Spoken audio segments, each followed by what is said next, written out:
ఎన్నికల్లో ఇచ్చినటువంటి హామీలో భాగంగా ఏదైతే సూపర్ 6 హామీలో ఒకటైనటువంటి అన్నదాత సుఖీభవ పిఎం కిసాన్ నిధులకు జోడించి ఈ రోజున కేవలం మన రాష్ట్రంలోనే కాదు దేశవ్యాప్తంగా ప్రధానమంత్రి గారు రైతులకు 2,000 రూపాయలు వాళ్ళ అకౌంట్లో డబ్బులు వేస్తున్నారు. మన రాష్ట్రంలో అయితే గతంలో ఇచ్చినటువంటి హామీ మేరకు రెండో విడత అన్నదాత సుఖీభవలో భాగంగా కేంద్ర ప్రభుత్వం ఇస్తున్నటువంటి 2,000 రూపాయలకు తోడుగా 5,000 రూపాయలు కలిపి 7,000 రూపాయలు ఈ రోజున దాదాపు 3,131 కోట్ల రూపాయలు ఆంధ్రప్రదేశ్ రాష్ట్రంలో రైతుల అకౌంట్లో జమ చేస్తున్నటువంటి ఈ కార్యక్రమానికి అధ్యక్షత వహించినటువంటి స్థానిక అగ్రికల్చర్ డెవలప్మెంట్ ఆఫీసర్ గారికి, అదేవిధంగా వేదిక మీద ఉన్నటువంటి చైర్పర్సన్ గారికి, వేదిక మీద ఉన్నటువంటి ఒక పర్వీన్ బాన్ గారికి, పెద్దలు గౌరవనీయులు పూజ్యులు మాజీ శాసనసభ్యులు ఎంఎస్ పార్సారథన్న గారికి, ఇంకా వేదిక మీద ఉన్నటువంటి నాతోటి సహచర కౌన్సిలర్స్కి, అదేవిధంగా సహచర తెలుగుదేశం పార్టీ కుటుంబ సభ్యులకి, అధికారులకి, వేదిక ముందున్నటువంటి తెలుగుదేశం పార్టీ కుటుంబ సభ్యులకి, రైతాంగానికి పేరు పేరు నమస్కారాలు తెలుపుకుంటూ, అన్నదాతకి ఎంత చేసినా తక్కువే. ఆత్మగౌరవానికి ప్రతీక రైతు. కానీ అన్నం పెట్టే రైతు నిరంతరము అప్పుల పాలైపోయేసి కష్టాల బారిన పడుతున్నటువంటి పరిస్థితులు ఉన్నా కూడా ఏ రైతును ముట్టుకున్నా కూడా దాన్ని వదిలేయడు. ఎందుకంటే అదొక వ్యసనం, 10 మందికి అన్నం పెట్టే వ్యసనం. అది కష్టమున్నా నష్టమున్నా భరిస్తూ ఎండనక వాననక రాత్రింబవళ్ళు కష్టపడి ఆ పంట చేతికి వచ్చే వరకు కూడా పసిబిడ్డను కాపాడుకున్నట్టు కాపాడుకొని మార్కెట్ లేకపోతే దళారులు మోసం చేస్తున్నా, మండీ వ్యవస్థ మోసం చేస్తున్నా కూడా అన్నిటినీ పంటి బిగువ కిందనే నొక్కిపడుతూ కూడా మళ్ళీ వ్యవసాయమే ఉపాధిగా బతికేటువంటి అత్యున్నతమైనటువంటి వ్యక్తిత్వం ఉన్నటువంటి వ్యక్తులు ఎవరున్నారు ఈ సమాజంలో అంటే మొదటి స్థానంలో అన్నదాతలే.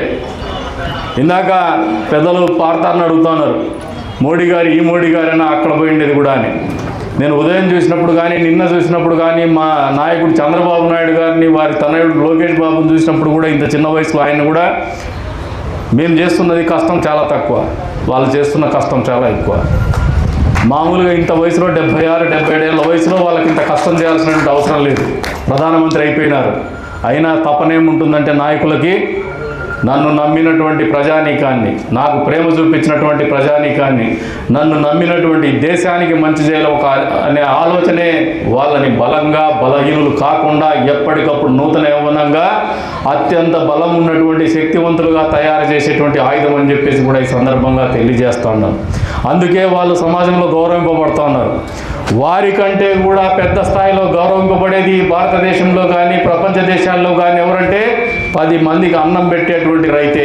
ఈ రోజున మీరు అందరూ గమనిస్తే అటువంటి రైతును గౌరవించడం అనేది తెలుగుదేశం పార్టీకి అనాదిగా వస్తున్నటువంటి ఆచారం అని చెప్పేసి కూడా ఈ సందర్భంగా తెలియజేస్తూ ఉన్నారు.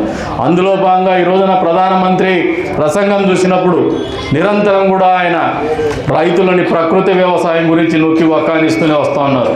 అంతే స్థాయిలో ఎఫ్పిఓల గురించి, ఇక్కడ ఎఫ్పిఓలు ఎవరన్నా వచ్చున్నారా? గుడ్, 3-4 కనపడుతూ ఉన్నారు. ఈ ఎఫ్పిఓలు ఎఫ్పిసిలు అనేది భవిష్యత్తులో భారతదేశ వ్యవసాయ రంగాన్ని శాసించబోయే దిశగా అడుగులేయబోతోందనేది వాస్తవం. కాబట్టే రైతాంగం కూడా దీని గురించి పెద్ద ఎత్తున అవగాహన పెంచుకోమని చెప్పేసి తెలియజెప్తా ఉన్నాం. దాన్ని ప్రమోట్ చేయడానికి కేవలం రాజకీయాలు నేర్చుకున్నటువంటి మా నాయకులు అసలు ఎఫ్పిసిలు ఏంది, ఎఫ్పిఓలు ఏంది, దాని ఐడియాలజీ ఏందనే దాంట్లో కూడా బేసిక్స్ నేర్చుకుంటే వాళ్లకు ఈ ప్రభుత్వం యొక్క ఆలోచన కానీ ప్రధానమంత్రి దగ్గర నుంచి మొదలు పెడితే ముఖ్యమంత్రి స్థాయి దగ్గర నుంచి ఎమ్మెల్యేల దగ్గర నుంచి వార్డు మెంబర్ వరకు కూడా ఆ ఆలోచనని క్షేత్రస్థాయిలో అమలు చేసేటువంటి విధానంలో మనం తోడ్పడితే ప్రజలకు మంచి జరుగుతుందని మేము అందరికీ కూడా తెలియజేస్తూ ఉన్నాం.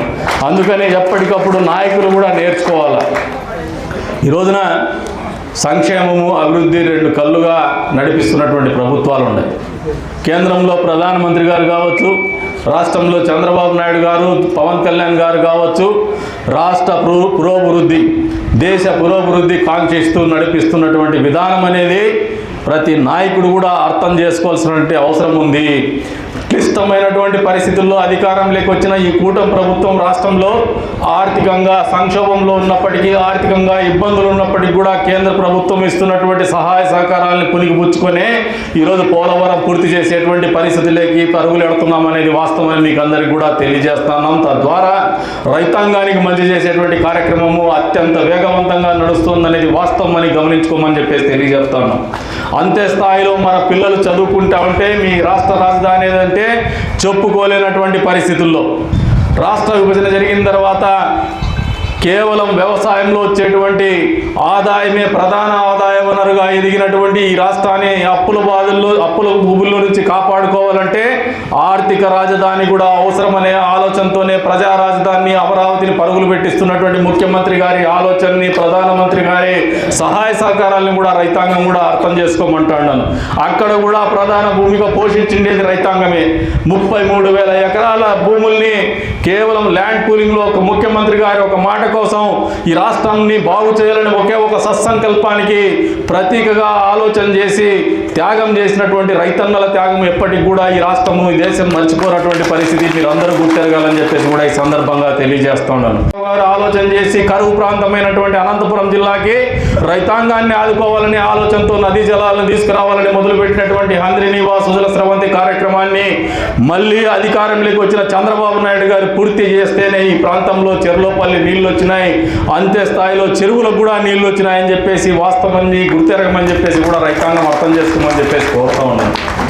అంతేకాకుండా ఈ రోజున సకాలంలో నీళ్లు ఉండడమే కాదు, బోరు బావిల్లో రీఛార్జ్ అయ్యే విధంగా నీళ్లు చెరువుల్లో నింపడమే కాదు, భవిష్యత్తులో నీటి కష్టాలు లేకుండా ఈ రోజున ప్రతి చెరువు కూడా గొలుసుకట్టు చెరువుల్ని రూపొందించినటువంటి ఒక దూరదృష్టి ఉన్నటువంటి ముఖ్యమంత్రి కానీ, అటువంటి ప్రభుత్వం కానీ ఏదైనా ఉందంటే అది చంద్రబాబు నాయుడు గారి నాయకత్వంలో ఏర్పడినటువంటి కూటమి ప్రభుత్వం అనేది మీరు రైతాంగం అంతా అర్థం చేసుకోమని చెప్పేసి కూడా కోరుతా ఉన్నాను. మీరు ఒకసారి గమనిస్తే 20 ఏళ్ల క్రితం నేను రాజకీయాల్లో మొదలుపెట్టాను. రాజకీయాల్లోకి వచ్చిన కొత్తల్లో ఎవరైనా ఒక బోరు అడిగితే ఆ బోరు వేస్తే ఆ బోర్లు నీళ్లు పడినాయంటే దేవుడు అనుకునేవాళ్ళు. ఈరోజు బోర్ల గురించి డిమాండ్ లేదు. అంతేకాదు మళ్ళీ వచ్చిన కాలంలో ట్రాన్స్ఫార్మర్ల కొరత విపరీతంగా ఉండేది, లో వోల్టేజ్ల సమస్య విపరీతంగా ఉండేది, కరెంటు కష్టాలు విపరీతంగా ఉండేది. రాజశేఖర రెడ్డి హయాంలో ఉచిత విద్యుత్ పేరు మీద ఉచిత విద్యుత్ అందించినాడు, దాన్ని తప్పుపట్టాం. కాకపోతే ఆ ఉచిత విద్యుత్ అనేది రైతాంగము రాత్రి ఎప్పుడు వస్తుందో ఎక్కడ పోతుందో అనే ఆలోచనతో, లో వోల్టేజ్ వచ్చి మోటార్లు కాలిపోతాయనే ఆలోచనతో అర్ధరాత్రి కుటుంబాలను వదులుకొని పొలం గట్ల మీద నిద్ర చేసినటువంటి రైతన్న ఈరోజు అర్థం చేసుకోమంటాడు. చంద్రబాబు నాయుడు గారి కృషిని కానీ, చంద్రబాబు నాయుడు గారి దార్శనికతను కానీ, మీ జీవితంలో తీసుకొచ్చినటువంటి మార్పుల్ని కానీ ఒక్కసారి ఆలోచన చేసుకోమంటాడా. ఎక్కడైనా ట్రాన్స్ఫార్మర్ రిపేర్ వస్తే 24 గంటల్లో రిపేర్ అయినా చేస్తున్నారు, రీప్లేస్ అయినా చేస్తున్నారు. అంతేకాకుండా వచ్చే రోజుల్లో మీరు అందరూ అర్థం చేసుకోవాల్సినది ఆర్డీఎస్ఎస్ ఏదైతే ఉందో విద్యుత్, మీకు ఆర్డీఎస్ఎస్ అందరికీ అవగాహన ఉందా? మీ గ్రామాల్లో కొత్తగా లైన్లు అవుతున్నారు, తెలుసా మీకు? 3 ఫేజ్ కరెంటు, నాణ్యమైన కరెంటు గ్రామాల్లో అందించేటువంటి కార్యక్రమం చేస్తున్నారు, లో వోల్టేజ్ సమస్యలు లేకుండా. మీరు అంతేకాకుండా మీరు మోటార్లకు కూడా విద్యుత్ రంగంలో వచ్చినటువంటి పని మార్పుల్ని పునికిపుచ్చుకొని సౌర విద్యుత్తును వాడకం అనేది మీరు కూడా వినియోగంలోకి తీసుకొచ్చుకోవాలని చెప్పేసి కూడా కోరుతా ఉన్నాను. తద్వారా మీకు కరెంటు కష్టాలు తగ్గుతాయి, కరెంటు విద్యుత్ ఛార్జీల బరువు తగ్గుతుందని చెప్పేసి కూడా మీకు ఈ సందర్భంగా తెలియజేస్తున్నాను.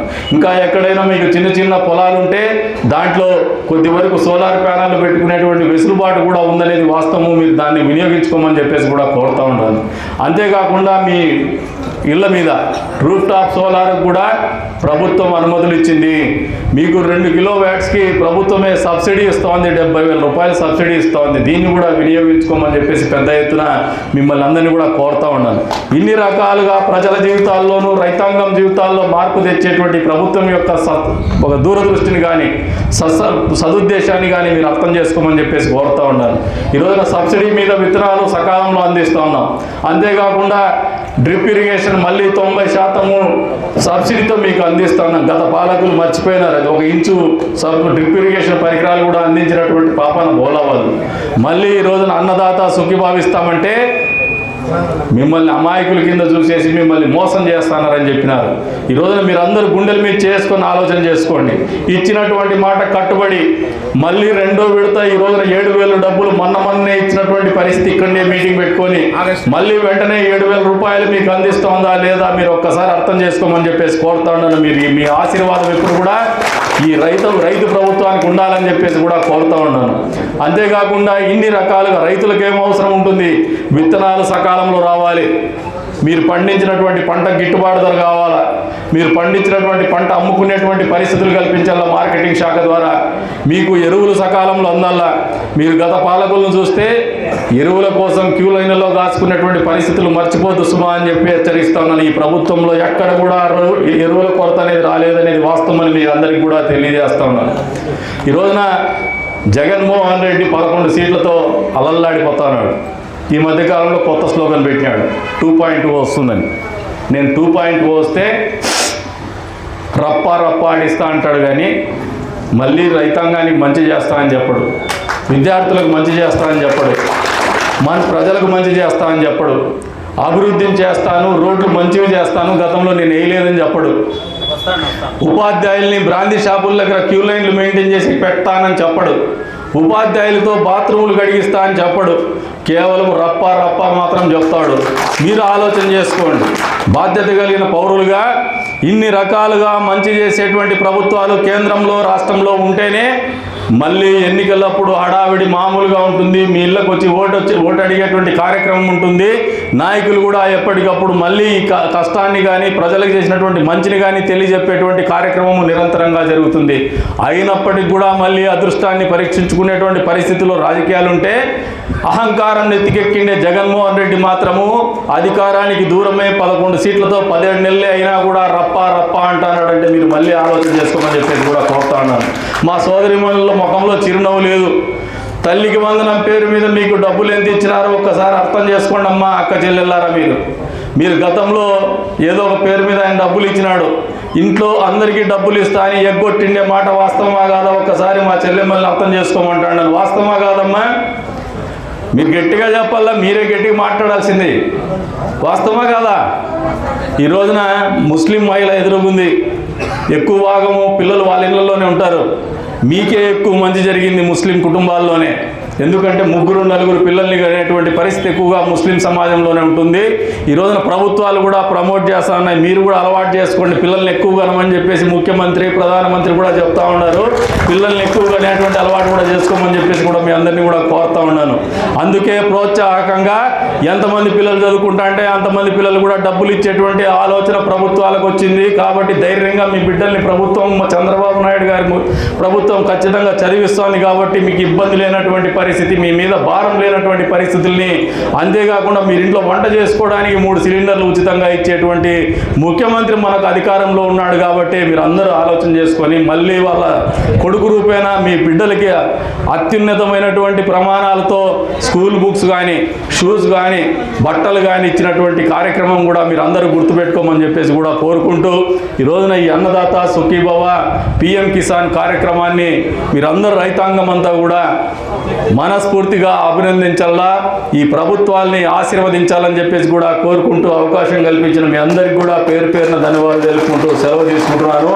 ఈ నియోజకవర్గంలో 30 కోట్ల 20 లక్షల రూపాయలు రైతాంగానికి అందజేస్తున్నటువంటి కార్యక్రమాన్ని రైతు సమాజానికి మొత్తానికి కూడా శుభాకాంక్షలు తెలుపుతున్నాను. ఈ సహాయం ప్రభుత్వాలు కేంద్ర రాష్ట్ర ప్రభుత్వాలు చేస్తున్నటువంటి సహాయము మీకు అండదండగా ఉండి మీరు పండించే పంట మంచిగా పండి మీ జీవితంలో సంతోషం రావాలా, 10 మందికి మీరు మరింత అన్నం పెట్టేటువంటి పరిస్థితులు కల్పించాలని చెప్పేసి కూడా కోరుకుంటూ అవకాశం కల్పించిన మీ అందరికీ పేరు పేరున ధన్యవాదాలు తెలుపుకుంటూ సెలవు తీసుకుంటున్నాను. జై హింద్.